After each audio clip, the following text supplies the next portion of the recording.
Welcome to The Gathering, a podcast for artists and creatives from Arts Lancashire. This is one of 2 episodes commissioned especially for the Lancashire Arts Exchange 2021 and features a conversation with Lancashire-based artist Chantal Oakes. Chantal is a multi-disciplinary artist who uses collaborative arts practice to produce text and moving image. Her piece, Still Lives, a series of digital abstract fine art animations, will feature at the Harris in Preston on the 29th and 30th of September as part of the Lancashire Arts Exchange Augmented Creativity Programme.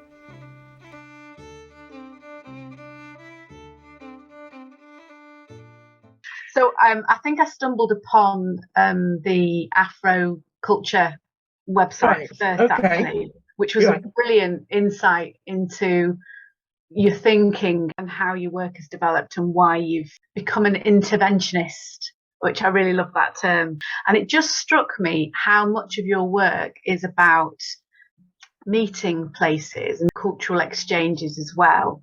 And I know that obviously you didn't start out as an artist in inverted commas. So I just wondered how you came to meet your own artistic practice. How did you make that transition from what you did before to what you do now? That's the hardest question, I think, because it's sorry. That's all right. No, it gets easier from now on. It really made me think about it. Was never either or. It was always together. I was fascinated with computers because it's a new language. When I started working on computers, you had to type in a language which became HTML, funnily enough, to make it do what you wanted it to do. So it's a new language, and that was all very exciting, and I really enjoyed learning that and learning how to use the computer and screen and stuff. But alongside that, I was always doing art in its most sort of traditional sense: drawing, painting, photography, then cine film. And were you just doing that for yourself, or were you doing? Yeah, absolutely. Because I was told from a quite young age that there's absolutely no money in art, so you need to be able to support yourself.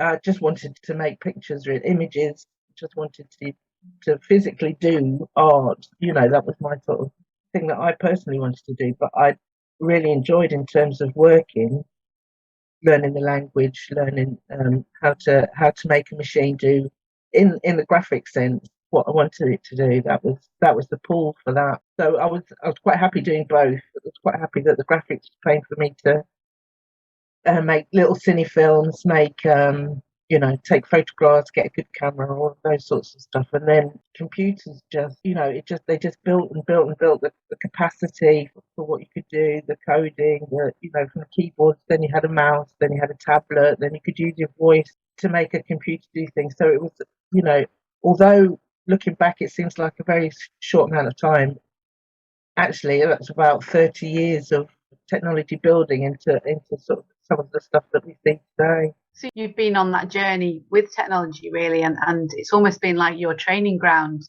The work that you were doing in graphic design has almost trained you alongside all the technology to then be able to make art with that technology as well. Absolutely, yeah. And I would say in the last sort of 10 or 15 years, that's when it's become more art than graphic, in terms of my career anyway. So I think that's really interesting, because there are so many different ways into the arts, and I think it's not linear, is it? And we tend to think that you've got to do a degree in an art subject and then you go from there, but often that is not actually how it works. So I'm always really interested in the moment that people make that transition or make that decision in their minds to follow art as a direction, or for it to become a large part of their career, I guess. I mean, obviously you've described why it was easy for you to make the transition, I guess, into the type of art that you make, but sort of what were the moments along the way that supported your journey in terms of the experiences that you had or the people that you met that made you move towards making art on commission or responding to call outs? Or how did you make that transition, and who helped you along the way? Well, talk about the negative sort of help first. It was how in graphics, and it was quite excluding. I always felt that I was doing it for somebody else's specific sort of guidelines, and it was always about a product. It was never about the thing that you were making. It was the end result. Yeah. And then when I moved to Preston, there wasn't a big sort of graphics industry here. Creative industries weren't a thing here, really. And so, like, oh, well, if I can't do that, maybe I can do what I want to do, which is something to do with making images on a more sort of personal level. And then an art group started, Black Artists group started, driven by Lubaina Himid, who works at the university, who wanted to make any sort of art scene that there was in Preston more diverse. I think that was the main sort of goal, and to introduce people to this world of art and find ways that they could participate, really. So I joined that art group. That's what Kitchen Sink came from, a way of Black artists to sort of support themselves and make projects. So that's how I started. And then I had a baby, so everything sort of stopped for a little while. And so to get back into it, I decided that because that's what I wanted to do more of and was easier for me to do, image making using computers as well. So that's when I went and did the MA at the university. The University of Central Lancashire? Yeah. It was fine arts in, was it something about archive, I think I read? Archive intervention. Archive intervention, yeah. That's really interesting.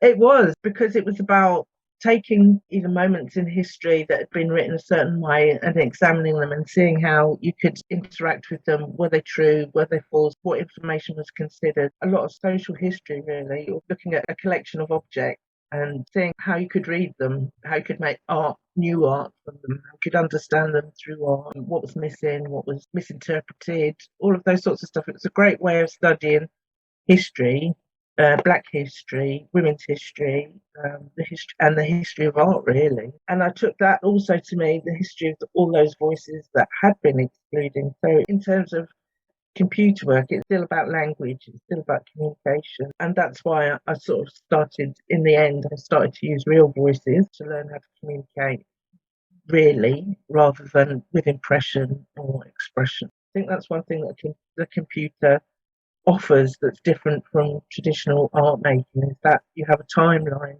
You can form an idea rather than it just being a static image, although you still have your own interpretation, because it's always the interaction with history. Your personal history interacts with what you see, and vice versa. You know, what you make is an interaction with what you've researched or what you want to tell other people. So it becomes a dialogue, and the timeline, the computer timeline, is a way of performing a sort of an idea, really, or an emotion or an issue. It's really interesting, and we're going to talk more about the artistic processes and thinking behind the stuff that you do a bit later on.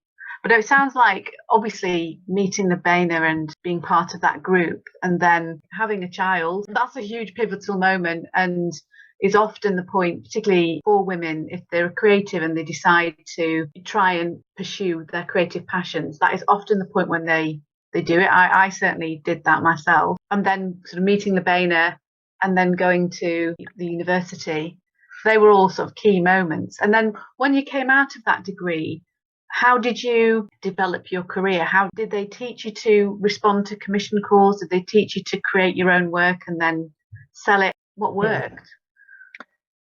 Well, I sort of took that master's to mean I had to work at understanding my own thinking about what I was, being confident about whatever I was doing. It didn't matter what I was doing. You had to be sort of confident, had to feel honest. You had to understand that some people wouldn't be able to understand what you were trying to say, and you had to find ways, you had to find a voice that would speak to whoever you were trying to speak to, really.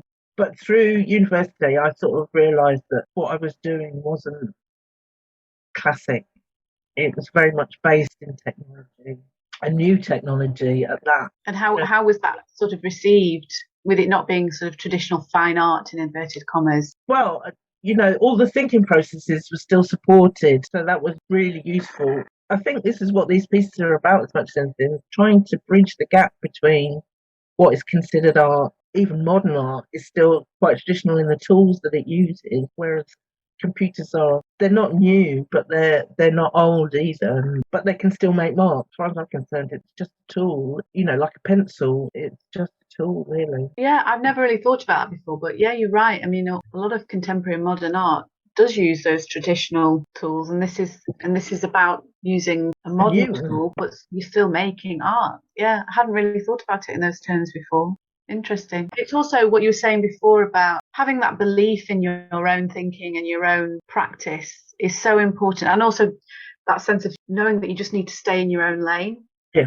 And not get distracted by what people think you should be doing or what everyone else is doing. Yeah. That's so important. And in terms of translating that to potential commissioners or people who want to buy your work, it is about that confidence. And you can only develop that confidence if you have that self-belief and you have that very focused mindset.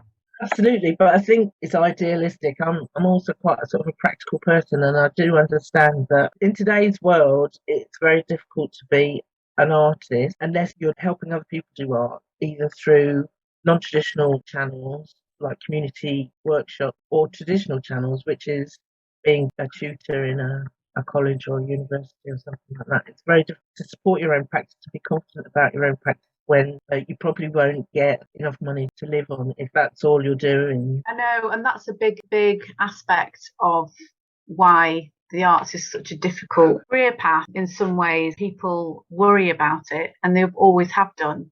But I think, I'm sort of jumping ahead here a little bit, but there is this sense, particularly at the moment, and because of the way Arts Council currently are funding and the way their strategy works, it's almost as if you have to make work with other people or in connection with other people, otherwise you won't be supported. Yeah, which is strange to me. And I sort of feel like, this word engagement, which is very Arts Council, engagement or involvement from other people in the creation of art, it's really ramped up, definitely over the last 10 years that I have noticed. And as a contemporary artist, how does that affect your work? Because obviously there is always an engagement process, whether you're a contemporary artist or a community artist, but it's the motivations behind that engagement is different, and how you use that engagement to inform the work is different. And I know that you work across both spheres.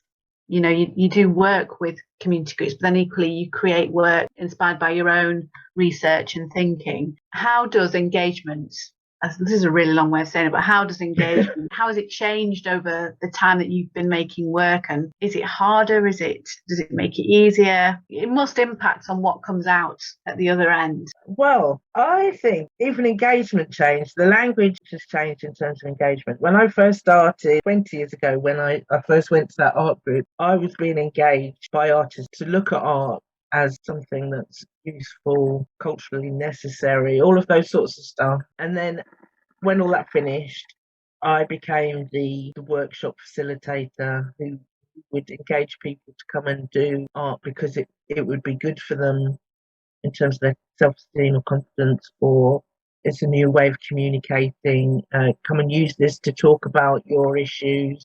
But you do find issues that resonate with you through that work. So it's not like you're selling your soul. All of a sudden you find you're having conversations with people and you're seeing where art is in their lives and how art can actually support them as well. It's like a research base. You're not working on projects that don't interest you. Well, I've tried not to. I've always tried to work on projects that interest me. So like with the Living City project, that's a park I use. There's things that are wrong with it. There's lots of things that are really right with it. And for me, that was really interesting because it's something that I love the park.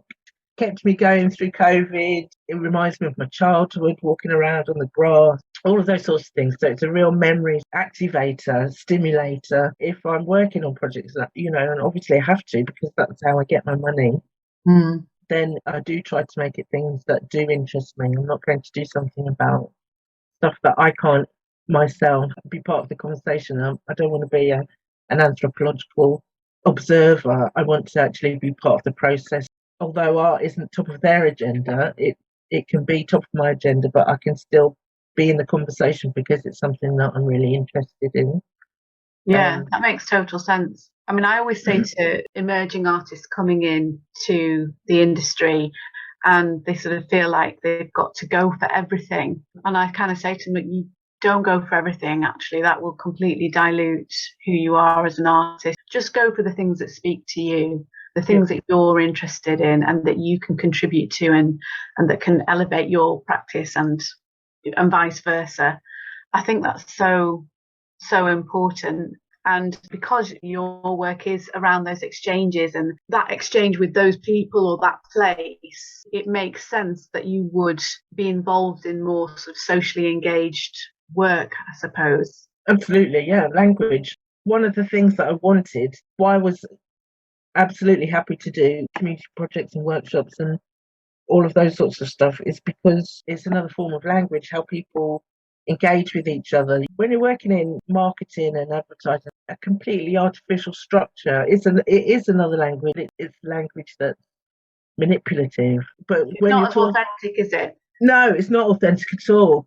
So when you're talking to someone who grew up around a park, the passion is the honesty, and the passion is there, and that's something that I wanted to find out about. You know, you can be really tainted by sort of marketing, and television is full of that sort of language, and it's very difficult to break it down to understand that it is artificial. It's very easy to be swept away by it. When you're working on a community level, it's about what people are doing, even if it's just self-improvement. So I think that's why the Arts Council do like engagement, because it is using creativity in a really sort of quite positive way, and it's also building audience for the arts itself. They sort of see that they have to market themselves, and the most honest way to do that is to engage with people and build audience in a very organic way. I think that's why it's so important to the Arts Council, because it's the service that they provide to anonymous artists. You know, they're not doing it for one specific person, they're doing it for the general good of the cultural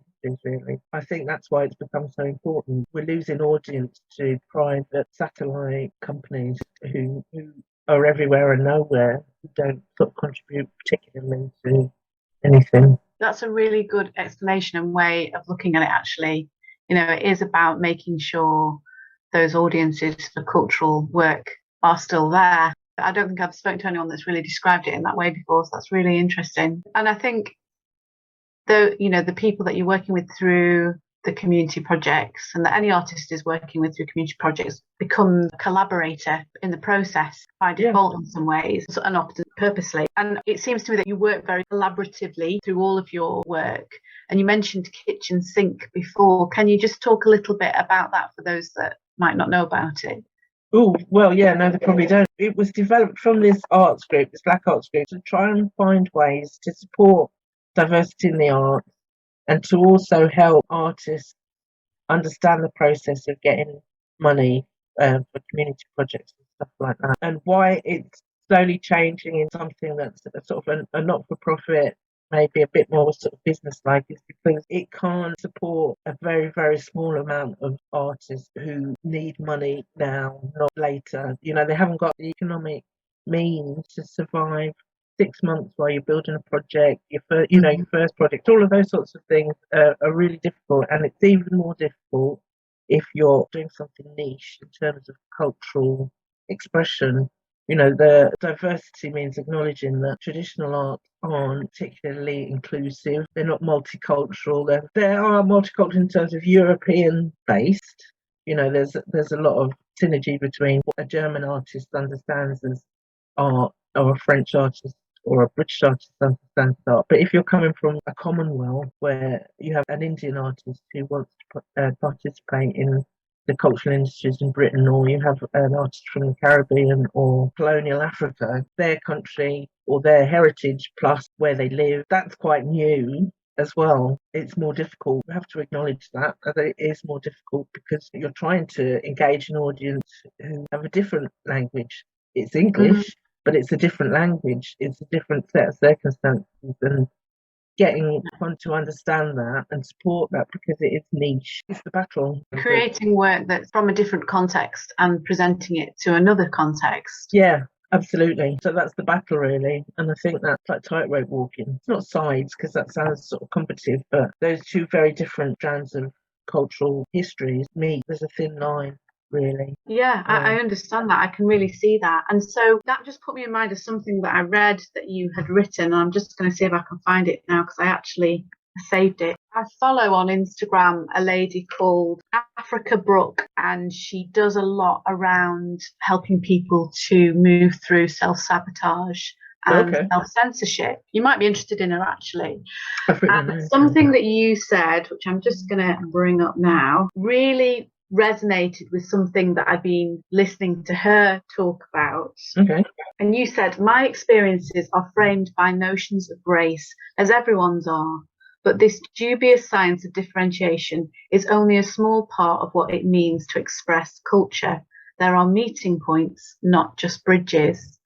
And I thought that was a really beautiful way to describe, first of all, where you're coming from as an artist, but also just this sense of, particularly over the last couple of years, with everything that has been going on in the world and this feeling like the media of creating these two sides, especially around the Black Lives Matter situation. And I just thought, your work is not about sides, it's about expressing different cultures and helping people to understand a different culture. Yeah, absolutely. And that could be, I've grown up in a working class environment, mostly white working class environment, and their voices is important, and it's important to me to hear it as well. Obviously there's a lot of resonance between feeling excluded. So there's lots of places where I'm just realising that I've been saying the same thing without even realising it, actually. That's quite interesting. It's about meetings, about communication, telling stories. That's my absolute passion, I think. Yeah. Oh, well, I'm glad. This is how you come to these realizations. Just someone else. So kitchen sink then, that's still a thing? It's still happening? It is, yeah. And I'm thinking about how to make it into something that can support people economically, really. So an engine for feeding diversity into the arts, but also being able to pay people to help do that. A lot of your work is made in collaboration with people. It involves lots of conversation and exchanges. And one of the things that I noticed, your earlier work had those exchanges, but they were more observational in style, and they used type to ask questions on the screen rather than voice. And I just noticed that more recently you have been using your own voices in there, and other people's actual voices are in there.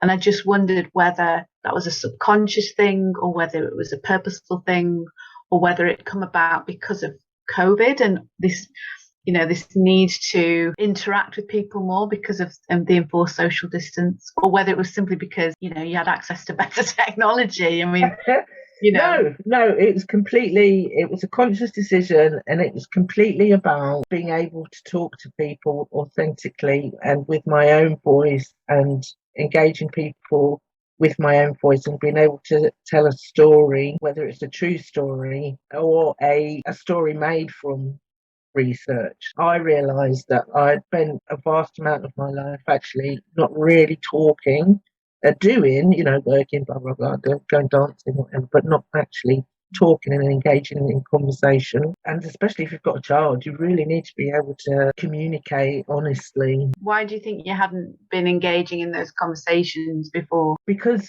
the rush of life, of being on this journey with technology as well through my working life, there's lots of software you have to learn, all the dance of being able to use technology. And also, for an example, there was a big insurance company, it was a freelance project, all piling in, going to Spain for a couple of days for a big conference, and we had to do all the technology, the graphics, blah, blah, blah. So I went there, and there's about 8 or 9 of us, and they're all blokes. They're all sort of nerdy techno blokes, and me. So, what do you talk about when they're all slightly younger, slightly unable to communicate themselves because their head is completely in a computer as well? They're in a foreign country. So, what do you talk about? So you're in a lot of situations like that? Yeah, they've circled the wagons because they're feeling vulnerable. So you don't talk. They'll go off and go find a meal or do whatever those boys do, and you're there sort of, right, well, I'll have a sandwich and then it's bedtime because it's Spanish television or whatever. You didn't feel comfortable, or there wasn't that meeting of minds really to be able to feel like you could No, it was engage? definitely no. I think they saw me as not someone who could support their vulnerability, really. So it was quite excluding, and you do find yourself observing in silence, how they interact with each other, how they interact with the client, all of those sorts of stuff while you're sort of working. So yeah, observation was how the world and me sort of interacted, yeah. But slowly, as you settle down in a place where people do talk and you begin to communicate and you begin to talk, and if you haven't really done it for most of your working life, you need practice. So maybe I was using community art myself. We were all in it together. I had genuine need to sort of learn how to communicate. That's really, really interesting. And I think for artists coming in to work with communities, for the first time, I think to acknowledge the fact that nobody has all the answers, even if you've been doing it for many, many years. And I think that's really important, that you don't have to present a finished product. You don't have to come up with the solutions.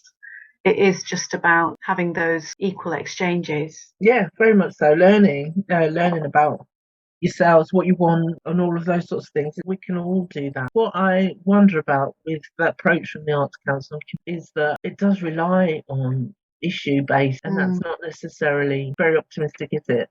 Thinking there's always going to be issues that need to be explored and resolved and all that sort of stuff. It's not really celebratory. There's no arts for art's sake. Yeah, it's just an observation more than anything. I mean, obviously, I personally do a lot with working with communities, but I'm always wondering, sort of in the back of my mind, because I'm working with contemporary artists as well who don't do that, and I kind of think, well, how are contemporary artists going to continue if all the commissions are around this? Yeah. So I don't know. That's a question for another day, really. It's a caution, really. It's a cautionary. It's just a different approach. I think there's room for both. Oh yeah. How do artists who also want to make contemporary work, how do they develop their careers? Just to move on to the contemporary aspect, the process and the artistic process connected to your work. Okay. I just find it's so emotive and it's so sensory how you layer everything, because it's hugely layered and it's very immersive. I got lost in it a bit, and my husband was like, "What are you watching? What are you watching?" And I was like, "I don't know. I can't take my eyes off it." Not sure. Not this sure. Is the bus station. I was trying to explain it. But it's really hypnotic. I think that's what it is. And I just wondered whether you could talk a little bit about your artistic process, because for me, I was like, how do artists decide what to include and what to take out? And I once read a book about Chanel. She always advised people that before you go out the house in the morning, take one thing off. That was how you curate your look.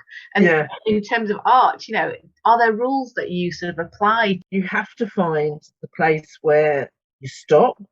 You have to find the place where you have left yourself enough freedom to go and do something else. And as a working artist, that's one of the sort of most important things in terms of your professional practice, is that moment when you say, said whatever I was going to say, that said it.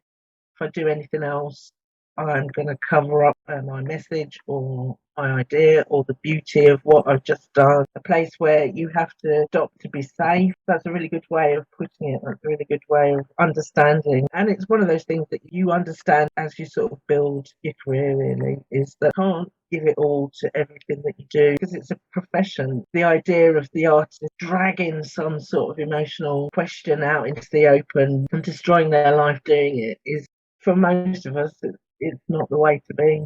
You have to find a place where you're still safe. Whatever you do, you could make something hugely controversial, but on a practical career and personal level, you have to say, well, whatever that was, I've done it and I'm still here and I'm going to go and do something else now. And I've got to make my next piece if I want to earn some money. So wherever that stop is for you have to do it. And I think probably in saying all of that, you have to slightly go over that stop to understand where it is. You have to nearly make that mistake. Yeah, that's really interesting. So would you describe it as a feeling then of knowing where that line is?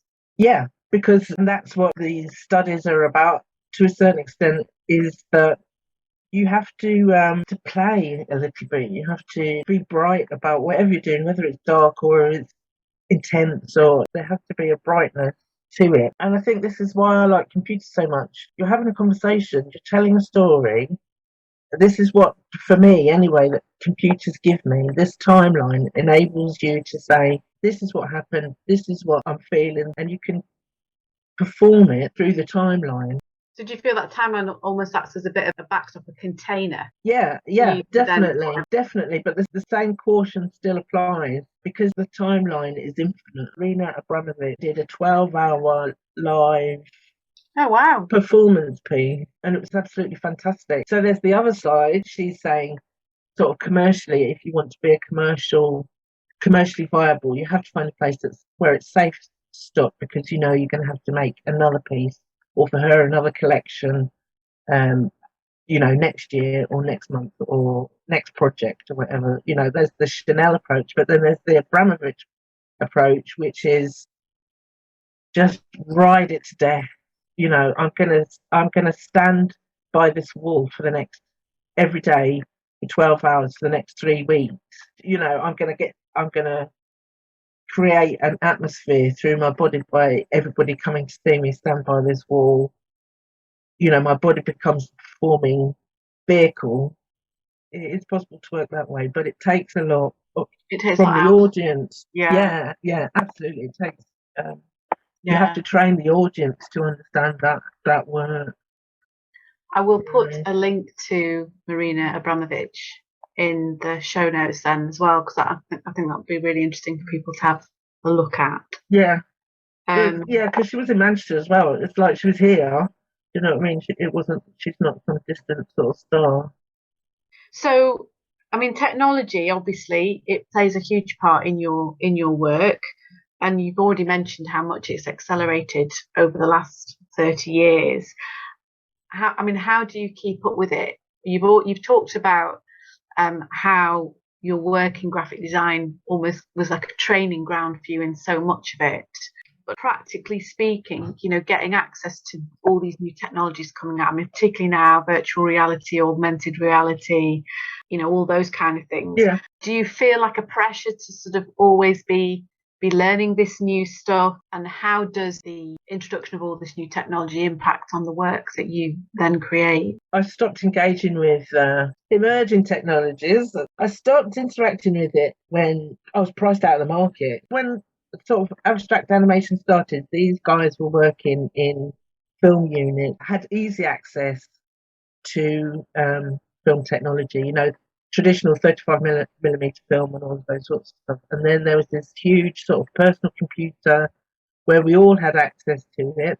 And now there's another layer that we don't have access to, because the processing power that you'd need to make it is way beyond the capacity of anyone who fancied having a go. And the only people that will pay for it, because it's so expensive, are those people that can use it, which is like television studios and massive sort of organisations who train people to use it. There's simpler technologies, there's simpler channels of communication that I'm thinking about in terms of digital publishing. You can tell a story, you can tell a story on somebody's phone, they can listen to it in terms of an audio book or computer.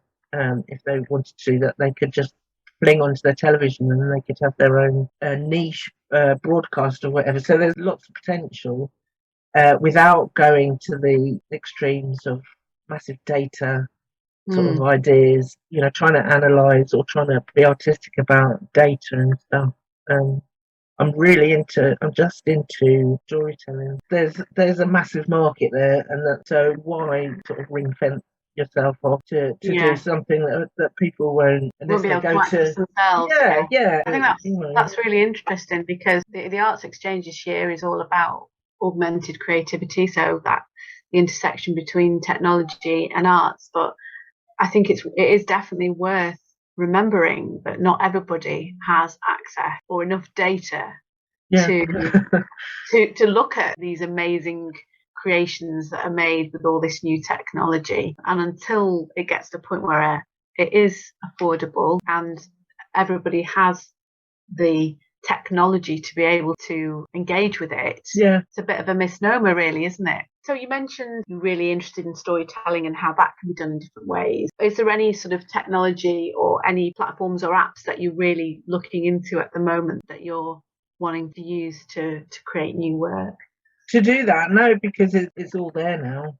I've got the tools that I need. I think that sort of leads on to the question, really. Over the last couple of years with COVID, audiences for culture have been accessing artworks, whether performance or visual artworks online through a screen. Yeah. And people have adapted quite quickly to that, and their expectations of what they want to see and what the quality of what they want to see has rocketed in a very short space of time, which puts the pressure on artists then to be making work of the quality that an audience expects, which may not always be possible. That's true. So I just wondered whether you had experienced that over the last couple of years, and also whether as a result of it, it made you think about how you make your work in a different way, or whether you have plans to do anything slightly differently. Well, I definitely think you're right about quality, the quality of the product. If you've got something really interesting, really important, or really sort of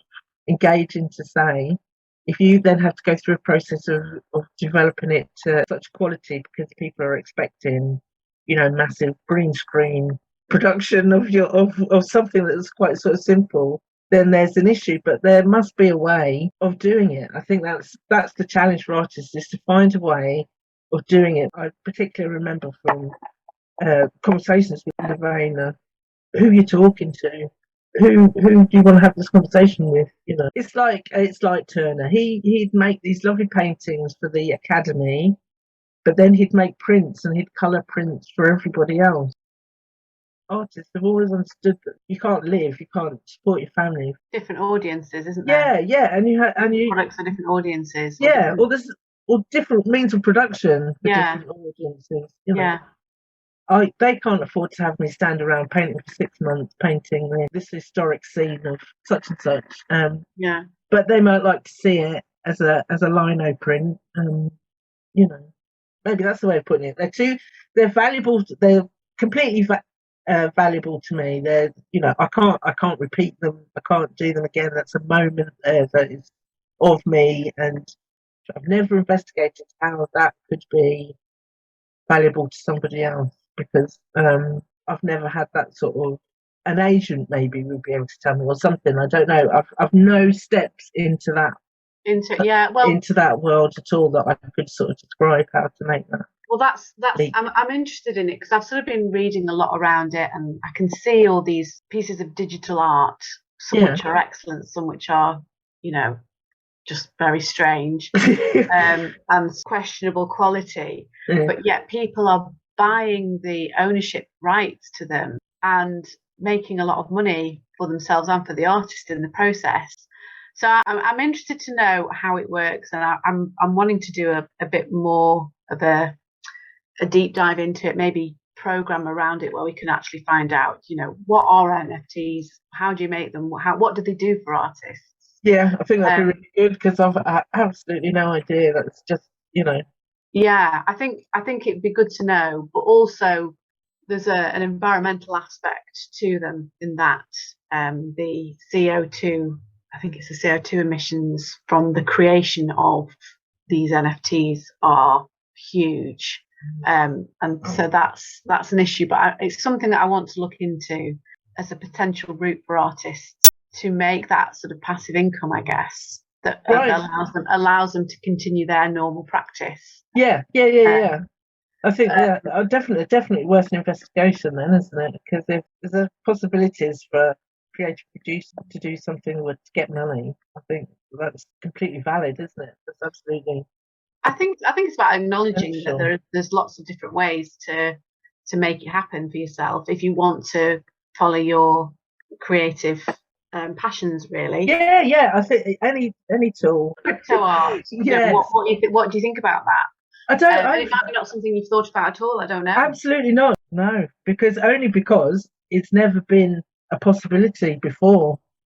Do you know what I mean? And it's just sort of, well, it was not a possibility. I want to make this thing anyway, so I'm going to make it, and there it is. Sort of thing. And that's helped me have a conversation with somebody, another artist. It's helped me do all of those sorts of things, and I have to be happy with that. And then it's on to the next thing. This whole sort of movement that we were talking about before. So, no one stuck that in front of me and said, this might be something that can help you. Yeah, or that. Yeah. Well, it just struck me when I was looking at your work. I did think, gosh, if that was a route Chantal wanted to go down, she could probably do quite well. Right. But I don't know enough about it, and I need to do some more research into it. But I think a lot of people would be interested in it, so it might be something that I try and build something around. So that yeah, definitely. Oh, yeah, definitely, Alex. Anything that you can, any information, any sort of support or anything to do with that would be most, something that I can pass on, even if I can't use it myself, it's something that I could pass on as a technology. Because, like I said, people now, if you can't afford to be an artist or to get started and all of that sort of stuff, but you still want to do it, these are the ways that exactly you actually might be able to support yourself. This might be a string to your bow. This might be an avenue of revenue. Exactly. Just got to work out what the environmental impact is, because I wouldn't want to be. No, I don't understand why there is an environmental impact. Why is there? I don't quite get it. I don't know enough, but it's something to do with the I don't know. I can't explain it. I can't explain it. It's got something to do with miners, but they're not actual miners. I don't know. Something to do with, I don't know. Right. Oh, that sounds like a task for both of you. Non-fungible. Right. I'll have a little investigation. Yeah, I'll send you some links, because I've been thinking about it, and it doesn't make sense when I'm reading it, and then I come away and what does that mean? And I can't explain it. It's basically, it's like I've gone back into GCSE maths. Do it when the teacher's telling me what to do. Yeah. Oh, I'm there. By myself, can't do it. So yeah, we'll look into that. Okay. Yeah. Let's finish then on talking about the work that you are actually bringing to the Lancashire Arts Exchange, which is called Still Lives. That's going to be presented at the Harris. Can you just tell us a little bit about what that work is and how it came about? There's studies that are based in an exploration of how do artists and audience understand that the digital is as much art or an art tool as pencils, paint, mark making in a very physical sense. What's the physicality of using the digital to make work, and also what is the difference between making a piece that you study in order to find your emotional sort of response to, and something that sort of gives it to you, really, is using the television as it's always been used, as a sort of a passive engagement process. You sit in front of the television, and you sit in front of the cinema, and it provides you with an emotional experience, which is, to me, what the digital does. Provides you with an emotional experience, but actually it's making marks as much as somebody who uses a pencil or paint to make a picture. You're still making a picture, but you're using a timeline. So trying to illustrate that argument that there is a similarity between the two processes, to illustrate how the digital can enhance a static product, which I think has been done quite a lot. People were taking sort of fairies out of Dutch masters and stuff like that, taking small elements out of them and animating them and flying them around walls and things like that. Do you remember? Yeah. So I think that was how people were experimenting with the interaction between what's static, what's been before, and the possibilities that the digital have to reinvigorate image, tell a story with that image, something like that. It was a whole sort of process of thinking, really. How do you make people understand what you're saying? How do you sort of begin the sort of to show a path between abstract and something that's obviously instantly sort of recognisable. I think all of those arguments were going on in my head when I was putting them together, putting the two together. I was making these very abstract animations. Steve, who's contributed to the drawings, was making these. Well, they're not particularly traditional, but they are traditional in terms of what people understand to be art. You know, the beautiful drawings that he was making, and how people don't understand the abstract very much. There's not been very much positive sort of discussion about what abstract says, what it means, what it enables, you know, the dialogue between the artist and audience. And so, you know, sort of worried about that. I can make completely abstract pieces, but unless they talk to somebody else, unless they talk to the people that I want to talk to, where can I produce value for them as an audience when what I want to make is something that's sort of really quite abstract and how do you connect difficult. them? How do you connect them to the meaning? Yeah, that's the problem, isn't it? Abstract, anything abstract really has been vaguely sort of dismissed because of its difficulty, because of it's not literal. I think that's the whole point of it, isn't it? I mean, obviously I've seen the work already, and I just find it really meditative, and it's beautiful. And I think when people see it, they will understand what you're saying and find the meaning in that. I hope so. At the end of the day, it's that's all I really want to do is just, you know, use language that people sort of understand really. Thanks for listening to The Gathering. If you like this episode, let us know in the reviews, and don't forget to share it with your friends.